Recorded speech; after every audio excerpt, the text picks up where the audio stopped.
Hello viewers, অচিন্ততার free coaching চ্যানেলে তোমাদের সকলকে স্বাগত জানাই।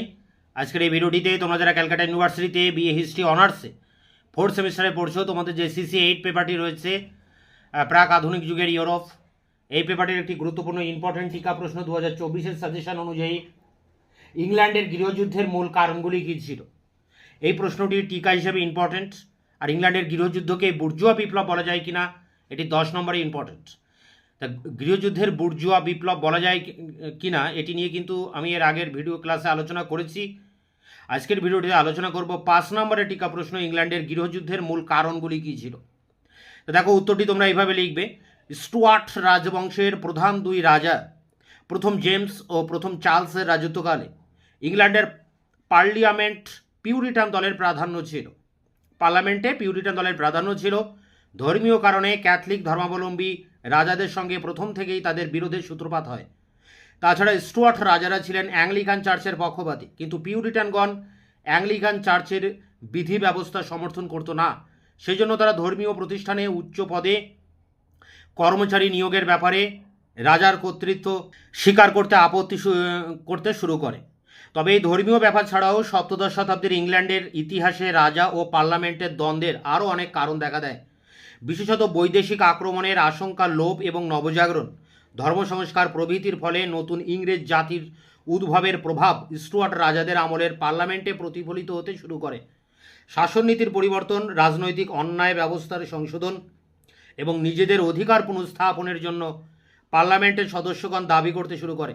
রাজার দৈব অধিকারের প্রশ্ন পার্লামেন্টের অন্যতম প্রধান আলোচ্য বিষয়ে পরিণত হয়। তাছাড়া রাজার প্রিরোগেটিভ বা বিশেষ অধিকার বলতে কী বোঝায়, এই সম্পর্কেও রাজার অনুগত দল এবং পিউরিটান সদস্যদের মধ্যে মতপার্থক্য ছিল। আবার সার্বভৌম ক্ষমতার প্রকৃত অধিকারী কে, এই সম্পর্কেও উভয় দলের মধ্যে মতপার্থক্য দেখা দেয়। রাজা কি একা এই ক্ষমতা ভোগ করেন, অথবা রাজা পার্লামেন্টের সঙ্গে একযোগে এই ক্ষমতা ভোগ করেন, এই ছিল এই দ্বন্দ্বের মূল কারণ। তবে সহজভাবে এই দ্বন্দ্বের সমাধান করা আদৌ সম্ভব ছিল না। প্যারা করে দেখো, অপরদিকে পার্লামেন্টের সম্মতি ছাড়া রাজার কর ধার্য ও আদায় করার প্রচেষ্টার বিরুদ্ধে পার্লামেন্ট আপত্তি জানাতে শুরু করে। চার্লস এই সময় 3টি উপায়ে নতুন করে কর আদায়ের চেষ্টা করেন। পার্লামেন্ট টনেজ এবং পাউন্ডেজ নামক বাণিজ্য সংক্রান্ত কর প্রতি বছর আদায় করার চেষ্টা করেন, কিন্তু পার্লামেন্ট মাত্র 1 বছরের জন্য এই কর আদায়ের সম্মতি দিতে রাজি ছিল।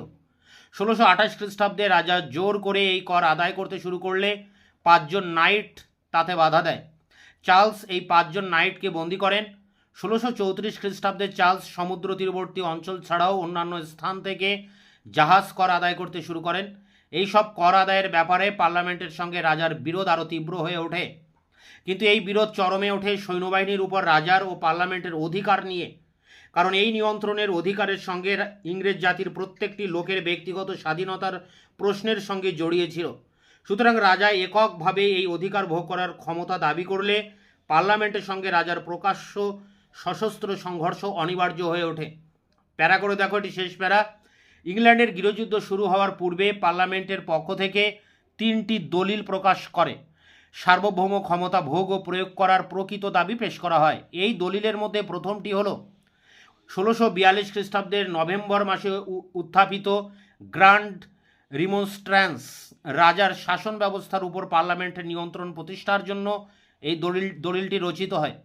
এই দাবিতে বলা হয় যে রাজা এমন সব ব্যক্তিকে পরামর্শদাতা, রাষ্ট্রদূত এবং অন্যান্য মন্ত্রী পদে নিযুক্ত করবেন যাদের উপর পার্লামেন্টের সদস্যদের পূর্ণ আস্থা আছে। দ্বিতীয় দলিলটি 1642 খ্রিস্টাব্দের মার্চ মাসে প্রকাশিত হয়। মিলিটিয়া অর্ডিন্যান্স নামে পরিচিত এই দলিলে বলা হয় যে এখন থেকে সৈন্যবাহিনী রাজার পরিবর্তে পার্লামেন্টের দ্বারা নিয়ন্ত্রিত হবে। 19th প্রপোজিশনস নামে পরিচিত তৃতীয় দলিলটি 1642 খ্রিস্টাব্দের জুন মাসে।